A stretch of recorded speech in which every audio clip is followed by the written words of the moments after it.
Now, weirdly enough, you know how to use InVideo AI. Yeah, that was it. That's extremely simple because InVideo AI is simplifying everything for you to the max. AI is doing 95% of the things that you should be doing, and all it is required from you is to make everything coherent and to make everything usable and to, well, basically have a reason for the video. And here are a few of my tips to do and to use InVideo AI as effectively as possible for a Faceless YouTube channel. Tip number one that I want to tell you is just to make sure that script is perfect. Just read before you're gonna go and watch the video, read through an entire script and make sure that the script is perfect, meaning that there are no mistakes because it's an AI. AI is making mistakes. Just make sure that there are no mistakes. Also, bonus tip for the script, and I said it before and I will say it again, make sure that the first 30 seconds of the script, basically the first few paragraphs, are perfect because this is the thing that most people will watch. Absolute majority of people will watch. Your goal is to retain 50 to 70% through first 30 seconds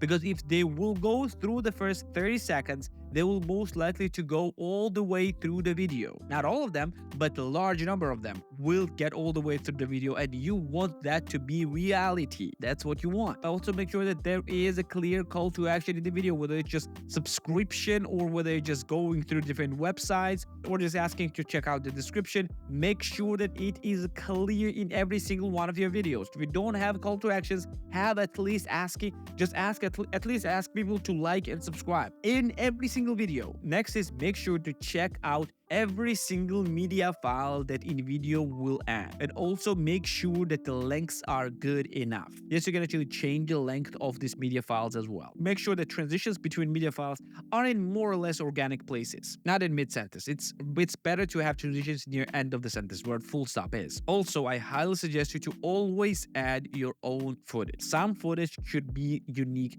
and not be stock footage. Stock footage is literally there to replace you. Like for example, in this video, I could use entirety of a stock footage just to replace me and add only the relevant information and videos on the screen. Find some relevant footage to your video and add it there. Also, be very careful with the music. Make sure that it has very correct mood, because if you find the mood incorrectly, it will ruin the entire video and nobody will understand why the video is ruined. But yeah, it's actually the music's fault. Not the perfect music, but perfect mood of the music. Also, make sure to use text in your video and use it a lot. If you're not gonna be using subtitles everywhere, at least use different titles and lower thirds and text, because yeah, text actually help you to get higher engagement, because it actually changes the pace of the video a little bit and grabs attention to a certain part and certain point of the video. And more you will be grabbing the attention to certain points of the video, the better it will be, because it will kind of reset their attention and people will stay for the videos longer. That's just how the video works. But that's why usually the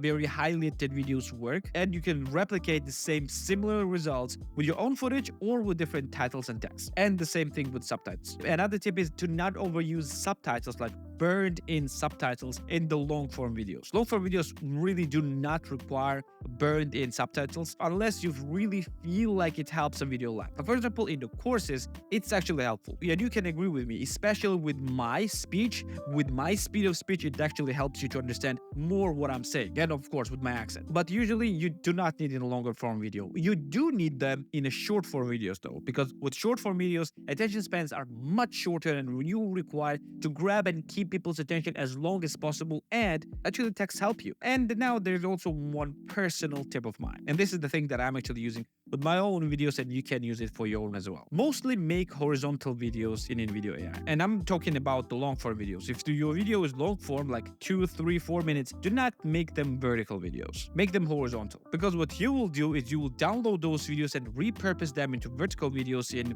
video editing software like DaVinci Resolve to make it look much better for the vertical. Because if you just stretch the video to the vertical, it will not look great. Or otherwise, if you just make the vertical videos very long, you cannot just stretch them into horizontal. It will look very bad as well. And to make it actually very good, You just need to duplicate the video, resize the back portion of the video to the maximum size of the screen for the vertical video, and add a blur on it. Yes, and very heavy blur. Then add your regular video in front, shrink it to the optimal size by not really filling out the horizontal video and just cut a little bit to the side and make it look like a little bit like square, and that's it. But the back blur part will feel like a lighting and will make the video look much more pleasant than just adding a black bars on the top and the bottom. And trust me, this way it works. Overall, my most important feature and my most important tip will be to just always check what AI will create. Do not just click one button and just click export in hopes that InVideo AI will create the perfect video for you. Yeah, there is a chance that it will, but there is also a chance that it will not. Just take a little bit of extra time, just a few minutes,